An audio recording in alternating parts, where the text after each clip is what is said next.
This is the Mountaineer Moment, your source for all things West Virginia football and basketball. From pregame to postgame coverage and breaking news, we've got you covered. Let's go. Welcome to another episode of Mountaineer Moment, episode number 25 of this young podcast. Again, we just keep churning out episodes, blown away by the feedback and support and views and listens everywhere with the podcast. It's, again, just been around for less than a month, so pretty exciting stuff. This episode of Mountaineer Moment is dedicated to just an absolute all-out, all-inclusive, whatever you want to call it, preview of this matchup that the Mountaineers have coming up in just a couple days with the Kansas Jayhawks on the road to open up Big 12 conference play. And so that's what this episode is going to be. Wherever you're listening or watching, YouTube, Apple Podcasts, Spotify, please subscribe so that you can be in the know when we have new content coming your way. Again, at this rate, in football season, we're covering football and basketball here on Mountaineer Moment, but throughout this football season so far, there's 3 or 4 episodes dedicated each week to previewing the upcoming matchup, and then at least a couple post-game episodes as well, just to give my thoughts on what transpired on the field and what the Mountaineers did well, what they didn't do well, what they can improve on, all that fun stuff. Obviously, Mountaineers coming off of, the highest of highs in that Backyard Brawl, comeback win in overtime. But now it's, like Rich Rod said, after that one post-game, you got 24 hours to enjoy this, and then it's on to Kansas. And, you enter this Kansas game with what I last saw was a 12.5-point spread in favor of the Jayhawks. It's been anywhere from 12.5 to 11.5 to 13.5. Either way, you're going in to Lawrence as a double-digit underdog against the Kansas Jayhawks, who obviously have turned things around quite a bit under their head ball coach, but still, wow, okay, and bulletin board material, whatever you want to call it, 12.5, 13.5 points, you're quite the underdog in this one to open up conference play. So we'll see what the Mountaineers can do with that as far as using it as motivation or whatever you want to say. But in this game preview, so this is, I guess, the third episode specifically dedicated to the Kansas Jayhawks in that matchup. But we had a fun one. If you want to go check it out on over-unders, just a few numbers to watch for throughout this game. And then there was another episode which was just a deep dive, a scouting report, we called it, on the Kansas Jayhawks, who they are, what they bring to the table. So there'll be little bits and pieces of that one featured in this official game preview, but that's what this one is, an official game preview of this matchup. Some things to keep an eye on in this matchup with the Mountaineers and the Jayhawks. So first place we're going to start, we'll kind of just preview both sides of the ball and then have a couple extra things added in. But we're going to start with the KU offense against this Mountaineer Zach Alley-led defense. And the biggest question to me that I have personally coming into this game is, can the Mountaineers stop the run again? Can they do it again? Because they've proven to be able to stop the run quite a bit, in the early going this season. Pitt didn't do much on the ground at all, and Kansas is coming in to this one against a point we've already talked about. Kansas is coming into this matchup with West Virginia having not done much of anything on the ground in their last game against Missouri, their rivalry matchup, and just weren't able to do anything. They had 254 yards of total offense. As a team, they had 19 carries for 31 total yards. Jalen Daniels, 18 for 30 for 223, couple touchdowns and a pick.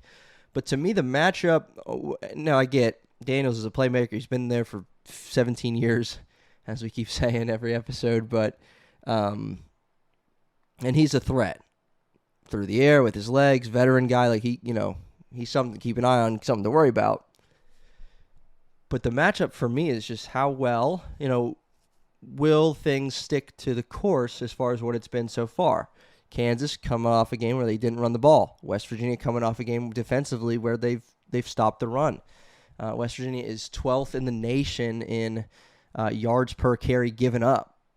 From the defensive perspective, just like 2.3, 2.4 yards given up per carry for the Mountaineers, which is 12th in the whole country. You love to see that as a West Virginia fan. And so will that continue as you transition over and into the Big 12? And Kansas, again, Jalen Daniel, capable runner, had over 400 yards a couple seasons in his long time at Kansas. Just so far this season, I think about 90 yards rushing. Hasn't done a whole lot with his legs. Devin Neal obviously gone. Dylan Hillshaw is there, and he's been there for a long time, just like Jalen Daniels. But that's the matchup to me to keep an eye on because, again, if they're 12th in the nation in stopping the run as far as yards per carry, and it's not been a small sample size. It's been, they've been getting it ran on them a little bit through these first 3 games, but they've been able to stop it. So can they do it again? Because if they can, that creates some other things, offensively. Now, for Kansas, because now they got to pass the ball. Now they got to rely on Daniels and getting it done through the air. And Daniels got lots of new guys that he's throwing the ball to. And I get that we're 3 games into the season here, so there's some familiarity growing. But he lost a lot of weapons outside. He lost, again, a Devin Neal, a running back who could get it done in the passing attack as well. And now on to the New Orleans Saints. I said it on our scouting report episode of Kansas. Daniels lost his top 9 pass catchers from a season ago. Top 9. I mean, that's significant damage to a receiving corps that obviously they, went through the portal and got some guys that they like and, and they rebrand, whatever you want to call it. But if you can make this Kansas offense one-dimensional by stopping the run, that's going to bode well for you in this game because then you can go all out on the pass and cover it well, like you've shown glimpses of doing even so far this season, right? We've had several interceptions, picked off Parker Navarro 3 times, picked off Eli Holstein in the backyard brawl in the end zone, Darian Lewis, and so he's been getting it done back there. And again, those guys are growing and playing together well. West Virginia's been getting a lot of pressure on the quarterback. They're tops in the Big 12 in sacks, number 2 in the country, tied for 2nd in the country with 12 on the season. Tons of TFLs, which we're going to talk to in just a minute. But, man, you got to watch that matchup stopping the run. And I think, personally, again, I mentioned it just a moment ago, Jalen Daniels is not super heavily involved in the rushing attack yet, but I think we're going to see more of it. I really do. I think especially, again, given that context of them not having a ton of returners or any returners on the perimeter, receiver and tight end and running backs, and Jalen Daniels, again, more than capable of running the football and getting involved in that manner. And so I think if, there's a couple drives that stall out after a few handoffs, few incompletions, you're going to see Kansas quarterback start to run a little bit. And so can you contain him? Parker Navarro proved to be an issue for the Mountaineers. We'll see what they learned from that one as we head into conference play. Sticking with that side of the ball, defensively, the long-awaited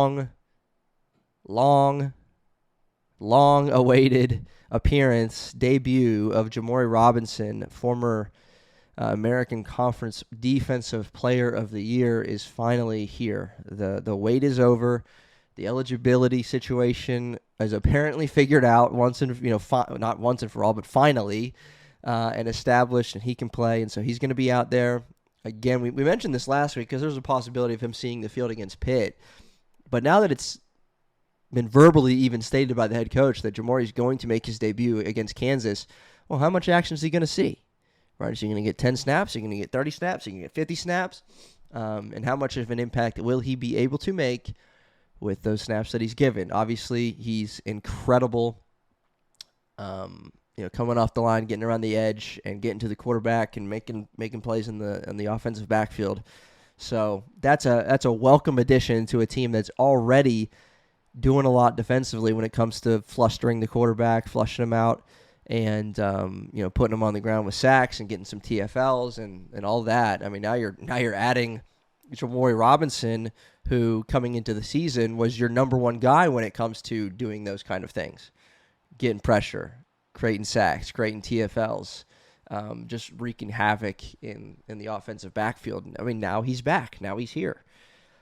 So keep an eye on that. Jamori Robinson, will he play? How much will he play? And how impactful will he be, considering he didn't practice for a long time because of these issues, and we'll just have to wait and see. But keep an eye for Jamori Robinson coming around the edge and making an impact in this one. Last point regarding the KU offense against the West Virginia defense. And this one is just, and we're going to talk about this in the next episode. So the next one after this is just going to be Mountaineer Keys to Victory. So you can keep an eye on that one coming shortly after this game preview episode airs. But one of the stories in this one that is pretty interesting through 3 games, and again, it's a 3-game sample size. Not going to say it's small or large, but it's a 3-game sample size. Kansas has started games just coming out on fire on the offensive end. So they had 14 points against both Fresno State and Wagner in those 2 blowout victories. Again, I get the competition, but 14 points in the first quarter against both of those teams. And against Missouri, Kansas came out and put up 21 points in the first quarter and ended up losing, I think, 42-31. I think that's right. But regardless, they ended up losing, but they came out on fire, had a 21-6 lead heading into the second quarter and before losing that game. By a score of 42-31 a couple weeks ago. They're coming off of a bye week this week, which, again, is interesting. Mountaineers getting that emotional win, and Kansas was sitting at home getting ready. So we'll see if that plays a factor in this one at all. But first quarter scoring. So, you add that up, that's 49 points through 3 first quarters for Kansas. And the reason that that's interesting or gets a little more interesting is because what West Virginia's defense has done in the first quarter. Against Pitt and Robert Morris in the season opener, West Virginia gave up 0 points in the first quarter. And against Ohio, giving up just 17 all game, but they give up just 3 in the first quarter. So 49-3. 49-3. So something's got to give, right? Either West Virginia's defense is going to be compromised, or they're going to shut down the Kansas offense, or the teams are going to meet somewhere in the middle. Like, I don't know, but something might be given here in this matchup. So keep an eye on the first quarter. Who's going to start well? Kansas, that stadium's going to be rocking, newly renovated, much needed from what I hear as well. And they're going to be jumping. They're wearing their all-black uniforms. You bet they're going to want to come out and score the ball early, as they have done successfully this season. But they're coming up against a defense who has not been prone at all to giving up points early. So keep an eye on the Mountaineer defense against Kansas offense, especially at the start of the game, and how that's going to shake out. Now, on the other side of the ball, West Virginia's offense against KU's defense, you want to get Tye Edwards involved in the game as much as you can. I mean, that dude impressed me and impressed Mountaineer Nation so much so with his 141-yard, 3-touchdown, 25-carry performance against Pitt in the Backyard Brawl, a performance that will be remembered for many, many, many years to come because of what he did. And again, he didn't have a carry through the first 2 games, wrestled with, the eligibility issues along with Jamori Robinson. Then he was deemed eligible, but he was dealing with a lingering injury and, all sorts of stuff. But then he comes out, and from his first carry, you could just see he was dialed in, running hard, running like he wanted that job, and boy, did he earn that job with his performance. And so, especially as you go into this environment, your first plane trip, right? Because the only road game they've had was against Ohio, just a couple hours down the road. Your first plane trip into an environment, into a tough environment, on the road.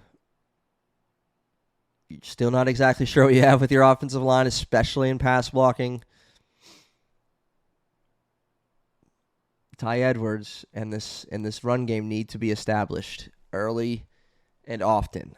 To me, that's a major. It's going to be a key to their victory, but that's something to keep an eye on as well. How many carries is Tye Edwards going to get through this game? Can he eclipse the 100-yard mark once again? That was it as part of our over/under episode. Is he going to get over or under 100 yards? Okay, so keep an eye on that. And Kansas's ability to stop the run, so a little bit of context little bit of context there. Against Missouri, again, with Missouri going for 595 total yards, they actually ended up having had two guys eclipse the 100-yard mark, and as a team, they had 47 carries, 5.6 yards a carry for 267 yards. So Missouri not only had one guy go over 100, but they had two guys go over 100 in the running attack. Again, lots of carries, 47 and 5.6 per carry, which just so happens to be the exact number that Tye Edwards put forth in his yards per carry in the matchup with Pitt. So can you run against this Kansas defense? The answer is yes. So will West Virginia be able to, right? It's been proven. Missouri proved that they can, and so is West Virginia going to be able to do that coming off of this game that they just had against Pitt. Another interesting note with the Kansas defense is Trey Lathan happens to be their team's leading tackler. If that name sounds familiar, it's because he was in a Mountaineer uniform not too long ago. So Trey Lathan with 13 total tackles to lead the way so far. 13, I believe, just in that game against Missouri. But he's their leading tackler on the season as well. They lost a lot of guys in their secondary, and obviously have picked up a lot of guys from the transfer portal. But I'd say the secondary and the wide receiver room are the two rooms most impacted by last season to this season and the transition, losing guys to the NFL, losing guys that are out of eligibility and the transfer portal and all that. Those are two very different looking units, offense, defense, for the Kansas Jayhawks here in 2025. Okay, so that's something to keep an eye on. The running game for the Mountaineers, you got to establish that early. Because, again, without Tye Edwards' performance last week, I mean, we don't even get close to winning that ball game, right? Like, there's just no way. There's just no way. So you got to have another good performance out of him and the West Virginia running attack if you want any chance of winning this ball game. Second thing to kind of note with the West Virginia offense against the Kansas defense, this quarterback situation, right? I mean, it was the announcers in the middle of the game last week on ESPN. We were kind of making fun of it. Like, this is like pickup basketball, right? Nico checked out. Fox came in. Henderson then gets a turn, and then Nico comes back in, and it was just kind of all over the place. But if we learned anything, and I thought this was true after week 1, and then we saw what happened in week 2, but if we learned anything with that comeback victory, I mean, it's that Nico's the guy. I mean, Nico is the guy for this quarterback position. He's earned it. Now we've seen other guys get legitimate shots against, the team, in Pitt. Not against just Robert Morris, but a power conference team.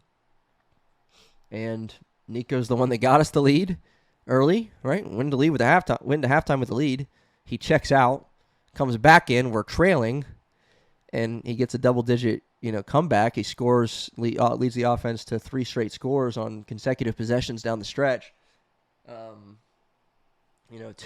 down the end in regulation, lead the Mountaineers all the way down for a field goal.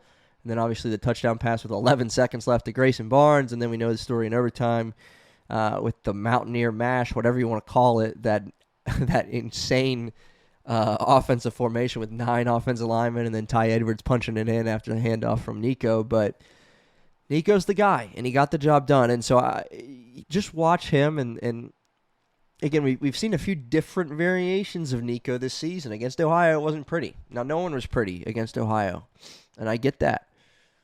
Against Pitt, I mean, he was taking a beating early on, but he completed a lot of passes. I mean, his percentage was good. Threw for a good amount of yards, and again, led the team down the stretch to a comeback win.